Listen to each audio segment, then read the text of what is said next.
شهر الخير والرحمة دعني الشوق واللي روزہ دار کی دعا رد نہیں ہوتی۔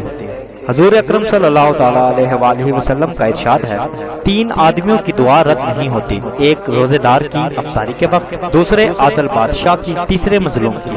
ایک روایت میں ہے کہ حق تعالیٰ شانہ رمضان میں عرش اٹھانے والے فرشتوں کو حکم فرما دیتے ہیں کہ اپنی اپنی عبادت چھوڑ دو اور روزے داروں کی دعا پر آمین کہا کرو۔ کئی روایات میں رمضان کی دعا کا خصوصیت سے مقبول ہونا معلوم ہوتا ہے۔ جب یہ اللہ کا وعدہ ہے اور نبی علیہ السلام نے نقل کیا ہے تو اس کے پورا ہونے میں کوئی شک نہیں ہے۔